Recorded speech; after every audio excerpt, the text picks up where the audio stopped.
A gente ganhou os camarotes do setor 2. Camarotes que não tinham piso, era cimentado, não tinha mesa escolar, tinha umas cadeirinhas da Rio Tu com umas mesinhas que a gente vê em bar, na frente de bar, né? Aquelas mesinhas de plástico escrito Brahma em cima. Cadeirinha de plástico. E o nosso quadro de giz era papel pardo, quando a gente conseguia, colado na parede. No primeiro ano e meio, nós ficamos correndo atrás de montar a escola e politicamente ser uma escola da rede pública, da rede municipal.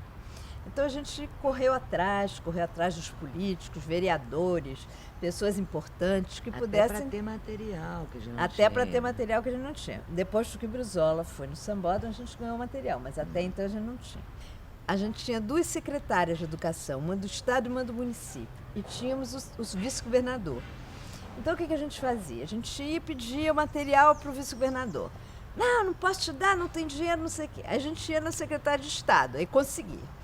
Quando a secretária de Estado dizia, não tem, não sei o quê, a gente ia no municipal e ela dava. Então, era assim, a gente fazia um jogo político para conseguir seduzir todo mundo. E nós, na Tia Seata, com o dinheiro que o BNDES nos deu, nós tínhamos a possibilidade de contratar consultorias. Então, nós contratamos uma consultoria que eu tenho o maior carinho até hoje, que é a Maria Cecília Minaio, que nos deu uma consultoria de como coletar a história de vidas dos meninos para que elas servissem como conteúdo pedagógico. Nós recebemos uma consultoria do Carlos Minaio, que trabalhava com educação e trabalho, para o projeto que a gente tinha Jovem Trabalhador, que nós tínhamos um projeto de encaminhar os meninos para o trabalho também. E o Carlos Minaio nos ajudou a formatar. Tivemos a consultoria do Manuel Faustino como psicanalista, que foi diretor do Centro Psiquiátrico Pedro II, no Rio de Janeiro, então ele tinha uma vasta experiência com esse tipo de clientela também, porque os meninos não são doentes mentais, mas eles têm sofrimento psíquico. E o Manuel Faustino conseguiu nos levar a ver isso. Na realidade, a gente começou os primeiros dias se olhando muito e com muita dificuldade, sem mesmo saber como lidar com os meninos. A gente tinha algumas convicções, alguns pontos de partida, mas a gente não tinha esta proposta clara que depois, com o tempo, com a aprendizagem que a gente teve já no contato com os meninos, foi se delineando, foi ficando mais claro. E a gente achou que a melhor coisa, mais interessante, era perguntar aos meninos que escola eles queriam, lembra?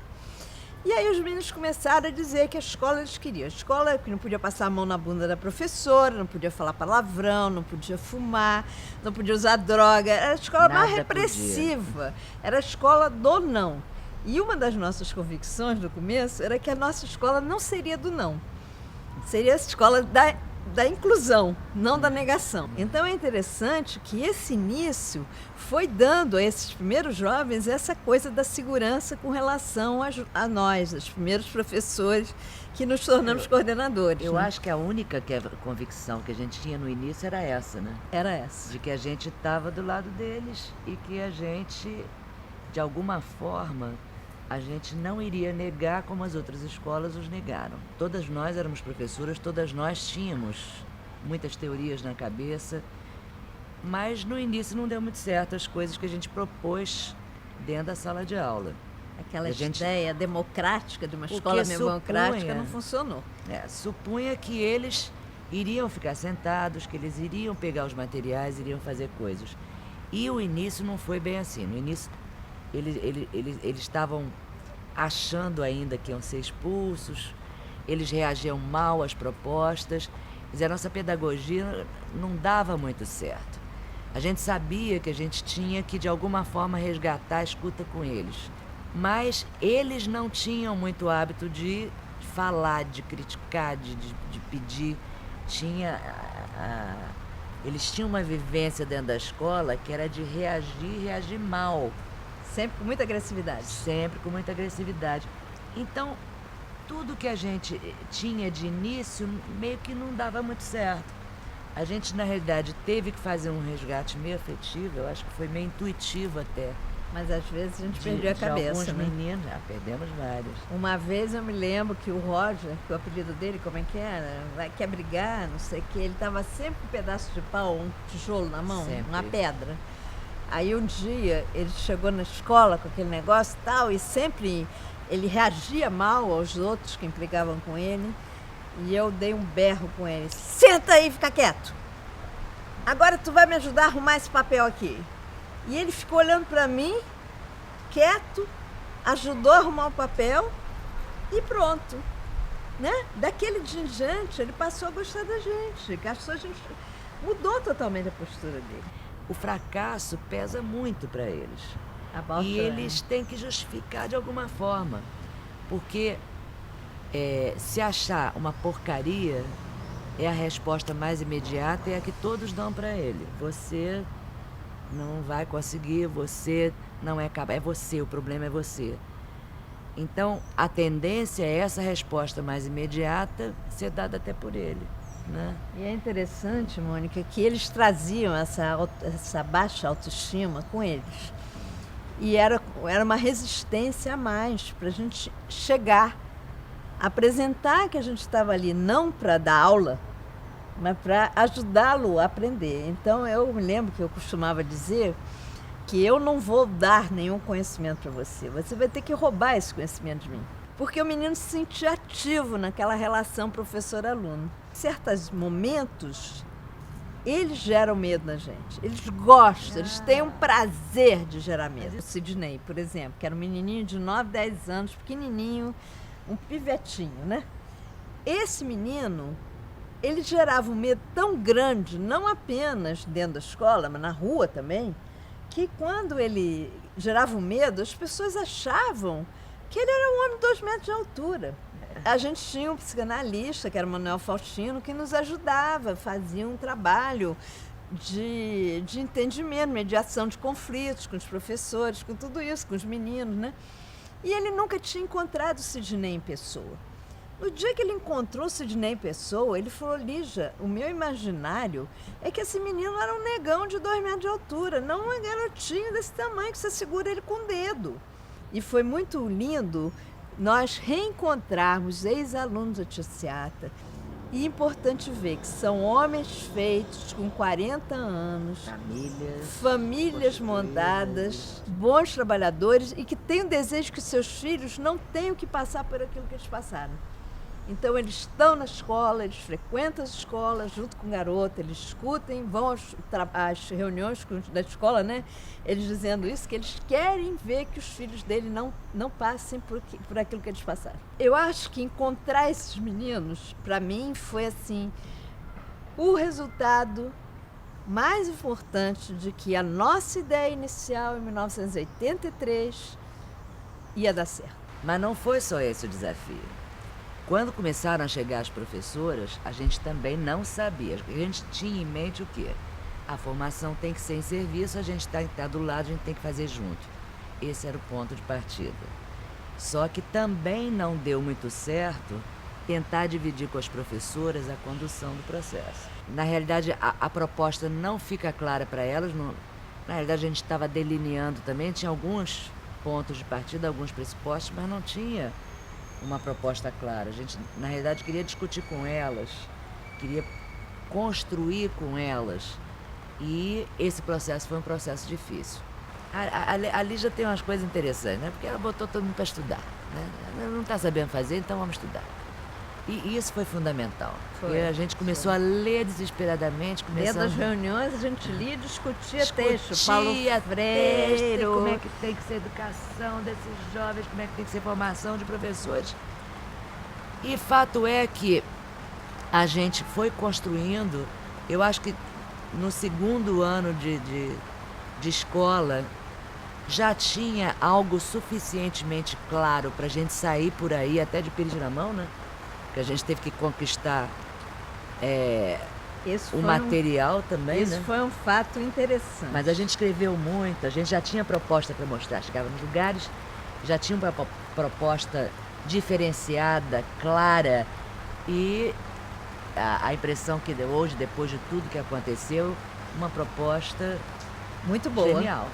Não é muito fácil essa rotina do dia inteiro, todo santo dia, lidar com o menino, lidar com sala de aula. Não é simplesmente uma questão de saber teórico. Aliás, uma das discussões mais complicadas da questão da formação dos professores é essa relação teoria-prática, né? Você diz como é que tem que fazer, mas na hora que você vai fazer é outra coisa. Eu acho que, nesse sentido, a Tia Seata teve um diferencial. As professoras contaram com a gente para sentar, fazer planejamento, pensar nos problemas que aconteciam dentro da sala de aula junto com a gente.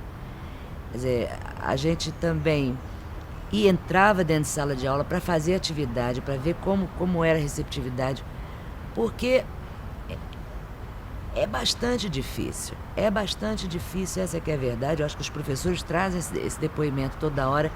Você fazer aprender um menino com fracasso escolar de muitos anos é até mais desafiador do que você fazer aprender um menino que está ali na série adequada. Para mim foi importante também conviver com os professores, aprender dessa angústia da sala de aula, que eu acho que toda a pedagogia que a gente pensou foi muito em função do que a gente encontrou como desafio desses professores. Quer dizer, ver que não ter respostas num primeiro momento não significa que você não vai ter respostas para mais para frente. Quer dizer, dá para aprender com os desafios que acontecem, dá para construir uma outra forma de pedagogia que atenda a esse fracasso dos meninos. E as professoras, apesar de toda a discordância, apesar de toda dificuldade no dia a dia, a escola tinha uma realidade muito intensa no dia a dia, então era muita briga de menino, era bastante cansativo, todo mundo saía de lá exausto, né? E apesar de tudo isso, elas se posicionavam sempre do nosso lado também. Porque elas lutaram junto com a gente para conseguir fazer a escola. A ideia, a escola Tia Seata, uma escola diferenciada, acreditar que a escolarização desses meninos com dificuldade de permanecer na escola, que aí incluía não só os de rua, mas os de comunidade com fracasso, quer dizer, essa idade meio que contaminou o espírito de todo mundo. Essa convicção de que a escolaridade era um fator primordial para que essas crianças, enfim, tivessem um lugar na vida e que por isso deveria existir escola. A gente não queria projeto, a gente não queria ONG, a gente queria escola da rede, se encarregando dessas pessoas que ela de alguma forma excluiu.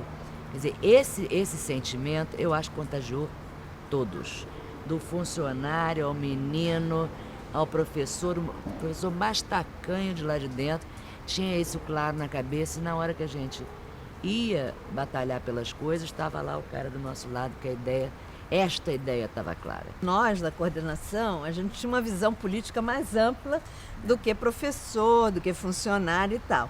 O menino, ele queria logo... Qual era a reação do menino quando não conseguia alguma coisa? Chegar a dizer, vou quebrar uma garrafa, enfiar o caco de vidro na cara do cara, do político, do que for. A gente sempre dizia para ele, se enfiar a garrafa quebrada no olho da pessoa, não vai adiantar nada, você vai ser preso, só isso. Ele queria aquilo na hora, no momento exato. E se não desse, era assim, amanhã eu posso estar morto. Você lembra os passeios que a gente arrumava para eles irem? A dificuldade que era para dividir em grupos, já que eram ao todo 500 meninos, a gente não podia levar todo mundo no mesmo dia, no Tivoli Park, eu não sei onde. A ideia dos passeios, eu acho que tinha... Porque essa ideia é importantíssima, né? Eles entrarem em alguns espaços que nunca entraram. Quem trabalhou na Tia Seata o tempo todo apostou em melhorar a autoestima desse menino e viam no seu próprio trabalho resultados. Eu acho que isso é fundamental. Os professores tinham o prazer de ver o retorno do menino, de ver seu trabalho funcionando. Esse próprio retorno alimentava o posicionamento que elas tinham. O nosso trabalho era angústia e frustração. A gente ficava o tempo todo angustiado Quando entrava aquele garoto novo, que não se adaptava à regra, que não queria aquela regra, que a gente tinha que perder um tempo, que na realidade não era perder, a gente ganhava esse tempo, mas é o que todo mundo diz. Você não pode ficar perdendo tempo com esse menino. Como eu cansei de ouvir do delegado perto do Sambódromo, que ele dizia assim, bom, eu estou registrando algumas coisas para a senhora aqui, mas a senhora está trabalhando em ferro frio. Isso não vai resolver nada, não vai mudar a vida desse menino. Porque o tempo todo a gente estava brigando. Não era ali com os meninos, os professores, com o funcionário. Era com o mundo externo. Era com o PM. Como eu contei aquela história da menina que a diretora da outra escola, em frente, viu um PM subir e levantava dentro de um buraco que tem no Sambódromo que serve bebida no térreo. E ela chegou perto e viu que ele estava tendo relação sexual com uma menina. Aí chamou a polícia. Aí a polícia veio e foi para a tia Seata, porque a menina era a nossa aluna. E aí eu perguntei para o PM, cadê a vítima? Aí o PM apontou o outro PM, o que estava fazendo sexo. Eu falei, bom, ele não é a vítima, porque ele é maior de idade, ela é menor. A vítima que eu estou falando era a menina que ele abusou. Menino desse tamanhozinho, que jogou a pedra no ônibus, quebrou a vidraça e cortou a mão de um senhor de idade. Aí a população do ônibus, lotado ali em frente da tia Seata, já da escola nova, revoltada com o menino, pegaram o Sidney na rua e levaram para dentro do ônibus. Eu entrei desesperada atrás para tirar o Sidney de dentro do ônibus. Mas quando eu entro dentro do ônibus, aquelas pessoas falando assim em cima, não sei o que lá, o menino, o senhor, coitadinho, não sei. E com ódio, e tocando assim no Sidney, ele sacudindo, meu Deus, vão matar o menino. O menino tinha 9 anos, uma coisinha, pequenininha, magrinha. E eu tentando segurar, eles tentando segurar, no final entrou um PM, que foi a minha sorte. Nesse dia eu agradeci o fato do PM existir, porque então vamos para a delegacia, juntos. Então o PM tirou nós dois de dentro do ônibus.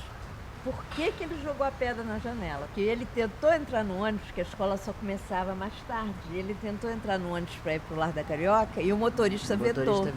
E aí ele, com raiva, jogou a pedra. Porque a ideia inicial, quando o Darcy Ribeiro me chamou, foi fazer uma escola nos moldes do Paulo Freire, que entrava na comunidade, levantava as palavras-chave. Os meninos iriam querer estudar. E ele levantava as palavras-chave, em cima dessas palavras-chave a gente trabalhava a alfabetização. Só que a gente chegou lá, a gente não encontrou esse menino assim. Mas encontrou também. Tinha uma menina que tinha um pouco de uma síndrome neurológica qualquer, que ela era muito quietinha, tinha problema de vista. E ela ficava sentada na cadeira 4 horas, escrevendo com aquela letrinha. Ela não conseguia se alfabetizar, não porque ela não conseguia se alfabetizar, é que ela tinha um problema neurológico. Ela não ia conseguir se alfabetizar naquela escola e nenhuma outra, né? A não ser que tivesse um tratamento mais adaptado para a realidade dela. E aí, os outros meninos eram aquelas pestes que ficavam, levanta, senta, não conseguia ficar sentado um minuto. E eu me lembro um dia que um garoto chegou para mim e falou assim, e ela fica quietinha, escrevendo. Aí o garoto olhou para mim e disse, uai, se ela pode, eu também posso. E ele sentou e começou a desenhar a letra ali.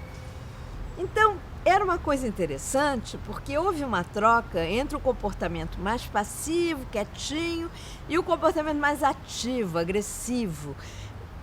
Porque o menino de rua, e mesmo da comunidade, ele fala com o corpo. Ele não é um menino que fala intenso, né? Que nem um profissional acadêmico que fica assim, sério, falando. Todos nós tivemos dificuldade, os professores tiveram dificuldade, mas eu ouvindo o depoimento dos meninos, lembrando de como foi importante para eles a escola da tia Seata, de alguma forma foi importante para cada um de nós. Com certeza. Né? Para os professores, para nós, para os meninos, para os funcionários. Eu acho que foi um marco. E eu avaliando a minha vida, por exemplo, eu fui formada pela tia Seata. Eu não tenho essa dúvida. O contato com aquela equipe, as discussões, aquilo mudou a minha vida, fez com que eu, contato com os meninos, com os próprios professores, de ver quão sem recursos chegavam, recursos pedagógicos mesmo. Não se sabia muito sobre como tinha que ser uma escola para esses meninos excluídos que cá entre nós é a maioria.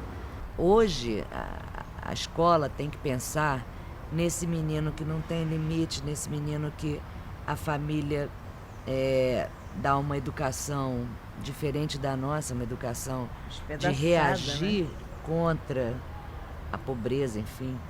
Quer dizer, e só dá para fazer isso quando aqueles que dão os cursos de formação se integram à sala de aula, quando entra junto, né? É formação, eu acho que a gente... serviço, não é formação. É um curso de formação em serviço, que é um curso de formação na prática. Eu me lembro quando eu dizia assim, eu estudei tanto, não sei o que lá, joguei toda a minha pedagogia fora quando eu entrei na Tia Seata. É claro que o meu conhecimento me serviu, mas eu tive que reciclar esse conhecimento do avesso, porque aquilo que o Paulo Freire me ensinou não servia na prática da Tia Seata.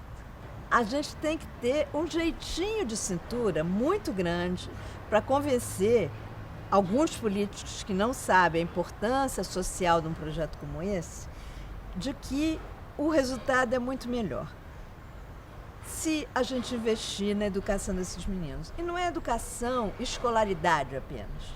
É uma educação, quando a gente diz educação, no sentido amplo. A escolaridade é importante. Darcy Ribeiro dizia, quando ele me chamou para fazer escola, que se não fosse saber ler, escrever e contar, o Lula teria ficado varrendo a porta da fábrica. A gente teve uma experiência de lidar com formação de professores junto com os professores. Foi muito rico, né? Foi muito rico, foi muito importante. Eu sinto que esse é um caminho que deveria ser mais explorado. Eu acho que dar aulas para professores é uma coisa ultrapassada que tem pouco efeito. A questão do professor não é conteúdo. Teoria a gente entende quando a gente coloca na prática, então dificilmente fazer cursinho achando que está formando professor, a eficácia é muito pequena. Na Tia Seata a gente teve essa experiência de fazer junto e uma das coisas mais importantes é que mesmo para nós, teóricos, que estudamos educação, que pesquisamos, mesmo para nós, entrar dentro da sala de aula para poder pensar a sala de aula é fundamental. Formar professor dentro da sala de aula com um aluno que não é um aluno bonzinho, que fica sentadinho na cadeira, que não é um aluno de classe média, que tem um pai, que bota de castigo. É um aluno que precisa de escolaridade. O Brasil precisa se constituir para uma nação e, para isso, ele precisa escolarizar a sua população jovem. E, para escolarizar a sua população, o Brasil precisa de professores que olhem os meninos, não como a gente percebeu que os discursos sobre educação passam. Eles são sujeitos de carência. Carências afetivas, carências emocionais, carências financeiras, carências nutricionais. E por isso eles não conseguem aprender. O menino não aprende não é porque ele é carente. Não é porque ele é burro, ao contrário, ele sabe viver na rua e conseguiu sobreviver no morro, na comunidade, aonde for. E se ele não aprender dentro da escola, na prática, com aquele professor do lado dele, ajudando ele se desenvolver no seu conteúdo pedagógico, ele vai acabar sendo um grande traficante, que nós temos vários aí, que sabem lidar com matemática muito bem, que não deixam passar a perna no dinheiro, porque os nossos garotos, você lembra que eles sabiam fazer percentagem perfeitamente bem, porque eles sabiam quanto que eles iam ganhar das balinhas que eles vendiam na rua. No entanto, se você botasse uma conta de somar 2 mais 2, ele podia não saber fazer. Foram muitos desafios, mas se os meninos não entrassem num desafio conosco, a gente não teria conseguido. É muito importante a gente constituir no projeto da escola, quem trabalha em escola e tal, se constituir dentro de uma rede que envolva assistência social, saúde mental, educação, porque ninguém sozinho tem a resposta para esse tipo de clientela.